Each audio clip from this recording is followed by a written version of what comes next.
여러분 안녕하십니까? 위클리 뉴스입니다. 천안 한 중학교 학생들과 교사들이 한 달 동안 마을 어르신들을 위한 어버이날 선물을 장만했습니다. 직접 지팡이를 만든 건데요. 정성이 가득 담긴 지팡이로 어르신들의 마음은 든든해졌습니다. 장동원 기자입니다. 다리가 불편한 어르신들에게 바깥 나들이는 쉬운 일이 아닙니다. 그나마 지팡이가 큰 버팀목입니다. 천안 목천중학교 학생들은 어르신들을 위해 직접 지팡이를 만들어 전달했습니다. 독립운동 100주년과 어버이날을 맞아 어르신들에게 감사의 마음을 지팡이로 표현한 겁니다. 학생뿐 아니라 교사와 학부모들까지 한 달 동안 명아주 풀을 찌고 다듬어 100개의 지팡이를 만들었습니다. 명아주 풀로 만든 지팡이 청려장은 무병장수의 뜻을 담고 있습니다. 열심히 만들었으니까 행복하고 오래오래 건강하게 잘 쓰셨으면 좋겠습니다. 어르신들은 정성이 담긴 지팡이에 든든한 마음입니다. 학생들이 참 할머니들을 할아버지 할머니를 생각해서 이렇게 참 공들여서 이렇게 해줬으니 얼마나 고마워요. 손수 만들었다는 게 너무 감사하고 앞으로 우리 젊은 세대들이 정말 낙심하지 말고 희망을 갖고. 학생들은 지팡이와 함께 효자손을 장만했고 어르신들을 위한 음식과 공연을 준비해 함께 즐거운 시간을 보냈습니다. 지역의 어르신들 보면 인사할 수 있는 어떤 느낌, 그다음에 평상시에 이제 그런 집에서도 부모님이나 할아버지 할머니들한테 효심을 가질 수 있는 어떤 그런 우리 애국 천안 청소년이 됐으면 좋겠다. 목천중학교는 이번 지팡이 전달을 계기로 명아주를 재배하기로 했습니다. 잘 자란 명아주로 지팡이를 만들어 어르신들께 계속해서 전달한다는 계획입니다. 티브로드 뉴스 장동원입니다. 아산 온양온천시장과 풍물 5일장 상인들의 갈등은 오래된 얘기죠. 아산시가 연구 용역을 통해 두 시장의 상생 방안을 내놨습니다. 송용환 기자의 보도입니다. 온양온천역 하부 공간에 열리는 풍물 5일장입니다.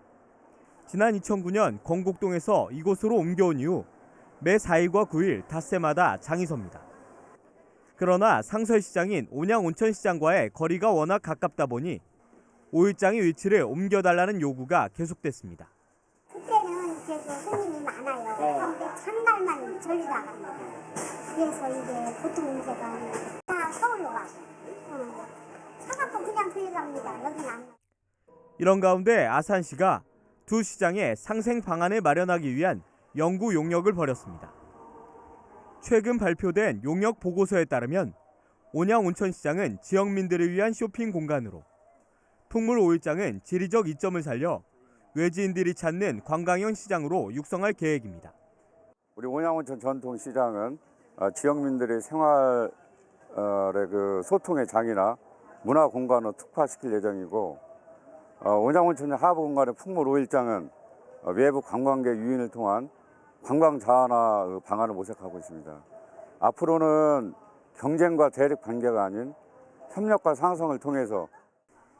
그러나 온양온천시장의 상당수 상인들은 여전히 풍물 5일장의 이전을 고수하고 있는 상황입니다. 풍물 5일장의 이전을 고려하지 않고 있는 아산시로선 우선 각종 지원책을 앞세워 상인들을 설득해 나갈 방침입니다.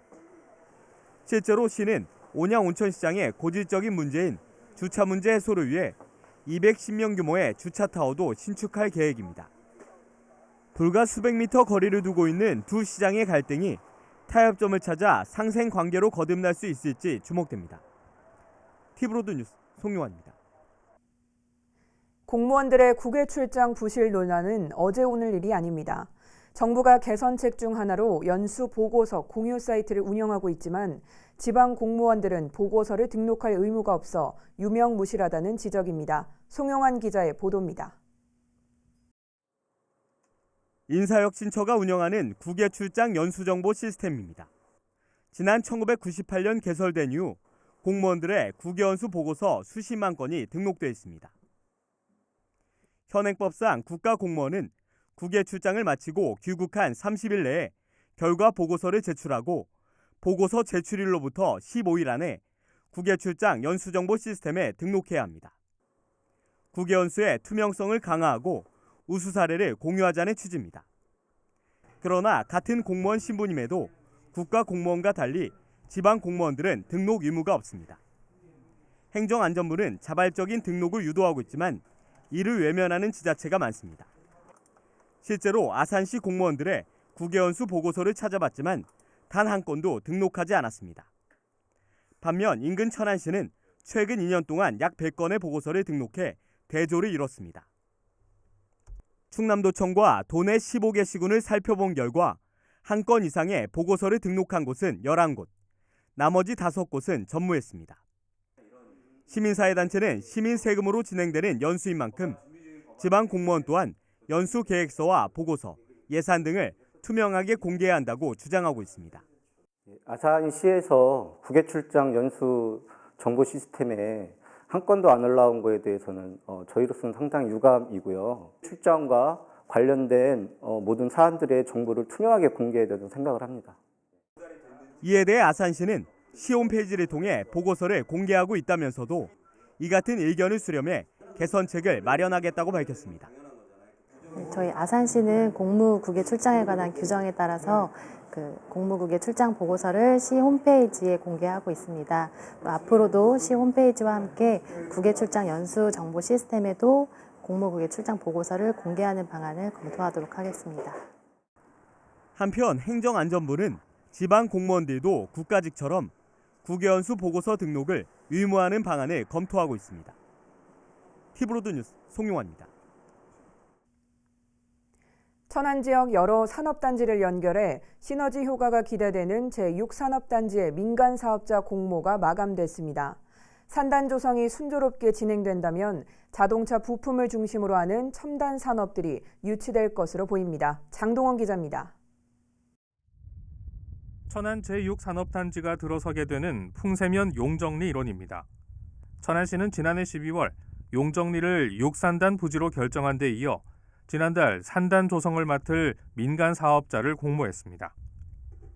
전국 22건 건설사를 공모한 결과 태영건설 컨소시엄이 단독으로 제안서를 제출해 다음 달까지 심사를 진행합니다. 6산단은 97만 제곱미터 부지로 2,440억 원이 투입됩니다. 교통이 편하고 풍세산단과 자동차 부품연구원과도 이어져 첨단 전자기계 산업체들이 유치될 전망입니다. 자동차 쪽이나 아니면 이쪽으로 해서 부품 연구와 관련이 있는 업체들에서 많이 이제 지금 올 걸로 이렇게 저희 판단을 하고 있고요. 가격도 좀 저렴하고 국도 바로 옆이잖아요. 국도가 붙어 있잖아요. 교통 여건도 좋고. 한편 충남도가 천안 아산역 인근에 추진 중인 강소 연구개발특구의 배후단지로 6산단을 계획하고 있어 여러 산업단지들을 연결하는 등 시너지 효과를 보일 것으로 기대됩니다. 천안시는 내년까지 특수목적 법인을 출범하고 2021년 9월 착공해 2024년 준공할 계획입니다. 티브로드 뉴스 장동원입니다. 야생 진드기에 물려 발병하는 중증 열성혈소판 감소증후군 환자가 천안에서 발생했습니다. 국내선 올 들어 첫 확진으로 야외 활동에 각별한 주의가 필요해 보입니다. 송용환 기자의 보도입니다.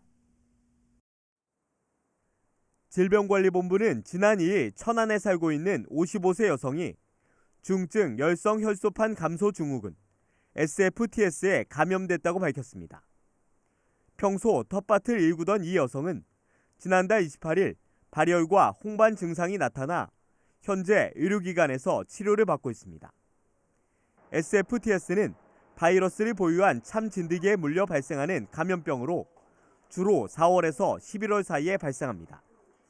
잠복 기간은 약 2주로 고열과 구토, 설사 등의 증상이 나타납니다.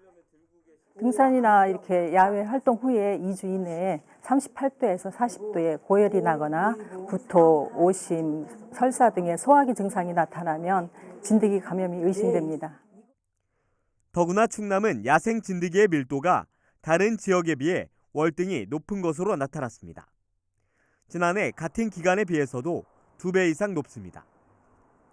보건당국은 예방 백신이나 치료제가 없기 때문에 진드기에 물리지 않는 것이 최선책이라며 가능한 긴 옷을 입고 야외 활동을 마친 뒤엔 샤워나 목욕을 해야 한다고 당부했습니다. 등산로나 공원 등에 비치된 진드기 기피제를 사용하는 것도 좋은 방법입니다. 진드기에 물리지 않기 위해서는 긴 옷을 착용하고 풀밭 위에 옷을 벗어두거나 눕지 않도록 하며 야외 활동 후에는 즉시 샤워하고 입었던 옷을 분리 세탁하는 등의 예방 수칙을 준수해야 합니다. 또 의심 증상이 나타나면 곧바로 혈소판 감소 등을 검사할 수 있는 종합병원 등을 방문해야 합니다. 한편 충남에선 최근 5년 동안 약 70명이 SFTS에 감염됐습니다. TV로드 뉴스 송용환입니다.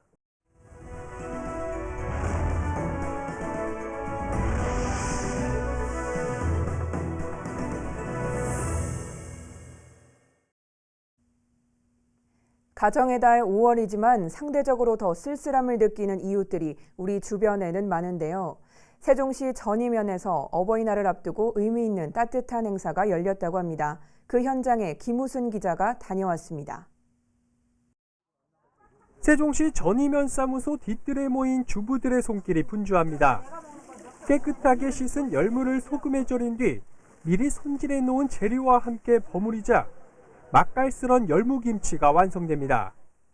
아, 이거 맛있게 생겼네. 아, 간 딱 막네. 바로 옆에선 멸치볶음과 장조림, 콩자반 등 밑반찬 만들기에 여념이 없습니다. 전이면 지역사회 보장협의체가 어버이날을 맞아 주변의 어려운 이웃에게 밑반찬을 지원하는 사랑해요 행복찬 행사를 열었습니다. 어버이날이 좀 다가오는 것을 맞이해갖고 우리가 저희가 독거노인이나 어려운 계층의 엄청이 좀 많이 있거든요. 이분들한테 조금이나마 좀 따뜻한 정을 나누고 싶어갖고 이런 행사를 이렇게 마련했습니다.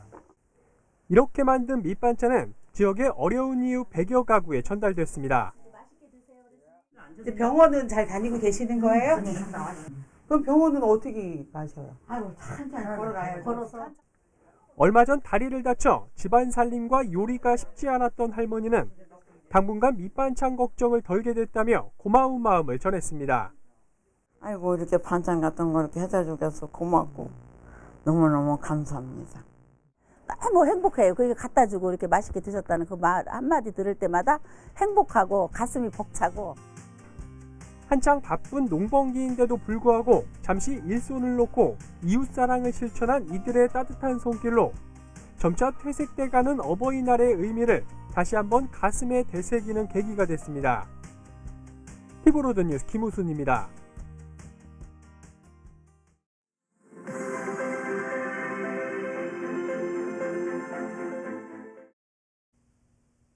한 주간 주요 뉴스의 뒷이야기를 들어보는 뉴스 플러스 시간입니다. 오늘은 세종시 주택특별공급제도 개선안에 대해 이야기 나눠볼 텐데요. 관련 보도 먼저 보시겠습니다. 지난 2011년부터 세종시에 공급된 아파트는 약 10만 가구. 이 중 세종시로 이전한 입주기관과 기업 종사자에게 특별 공급된 아파트는 23,468가구에 달합니다. 4가구 중 1가구는 특별공급으로 분양된 셈입니다. 문제는 일부 종사자들이 이런 특별공급을 활용해 아파트를 분양받고도 세종시에 실질적으로 정착을 하지 않으면서 투기수단으로 악용하고 있다는 지적이 끊이지 않았습니다. 이에 행복도시 건설청이 주택특별공급제도에 대한 개선안을 내놨습니다.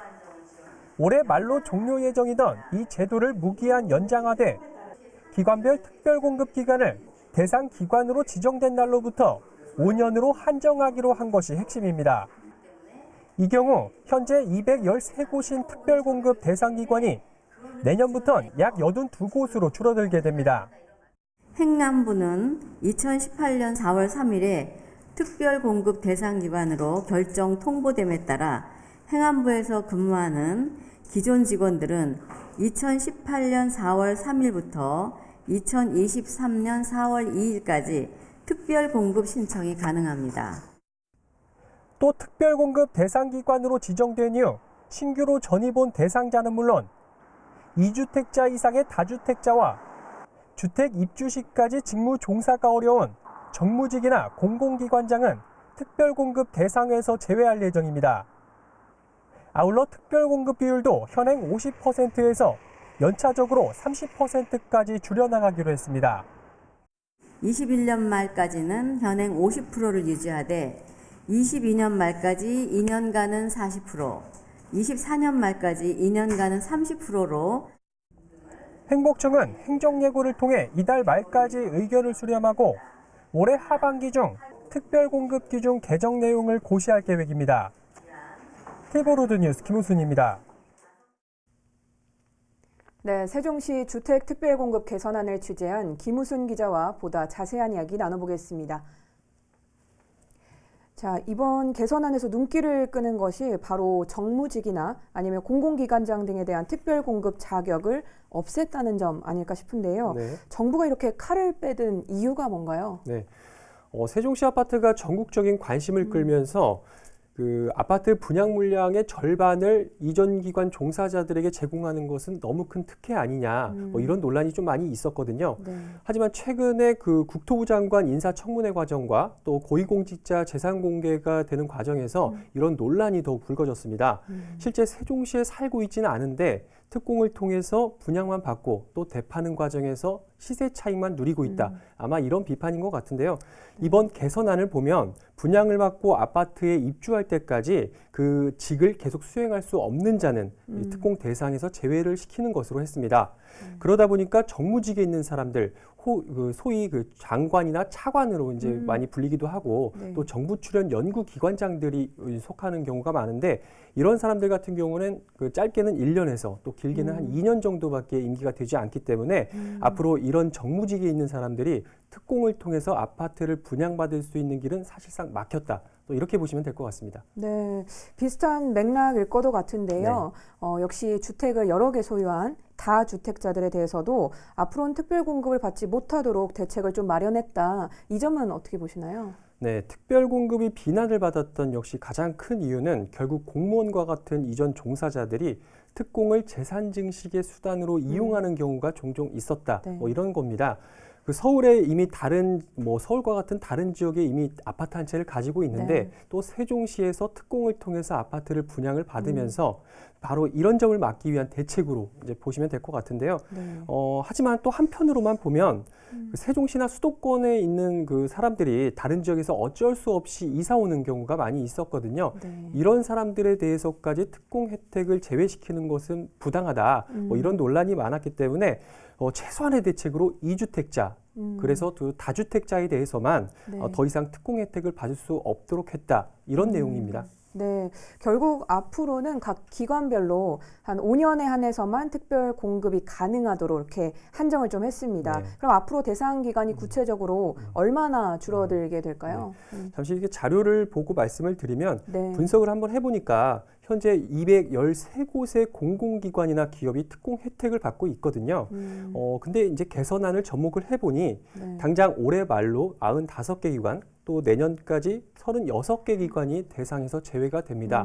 이 36개 기관 중에는 시청과 교육청도 이제 포함이 된다는 점이 좀 주목이 되고요. 이후에는 2021년에는 16개 기관, 2022년에 46개 기관, 그리고 2023년에 8개 기관이 각각 종료될 예정인 것으로 파악이 되고 있습니다. 네. 결국 2024년쯤이면 아마 13개 정도의 공공기관만 특공 혜택을 받는 것으로 좀 그렇게 행복청은 파악을 하고 있습니다.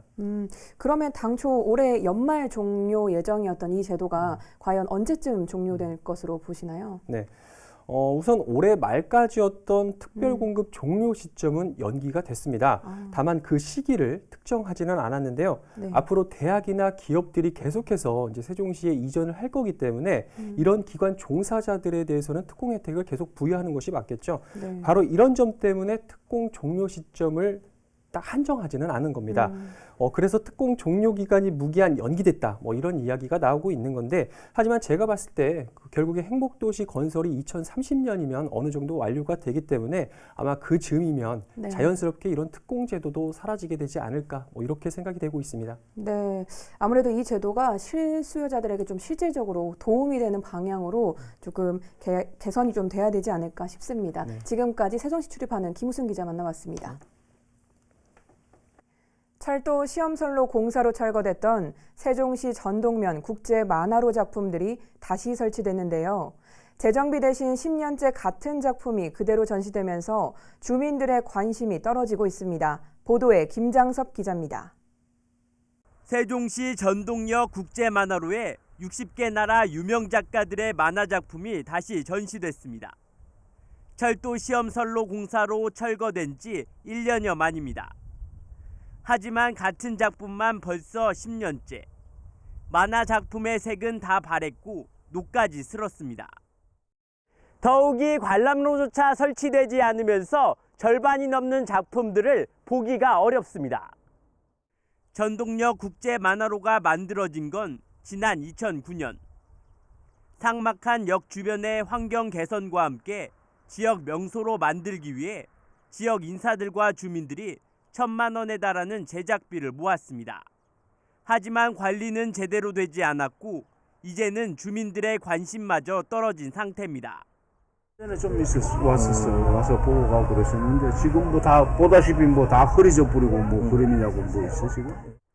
지난해 시험선로 공사가 끝나고 작품을 재설치할 때 만화로를 재정비하겠다고 밝힌 면사무소는 아직까지 깜깜무소식입니다.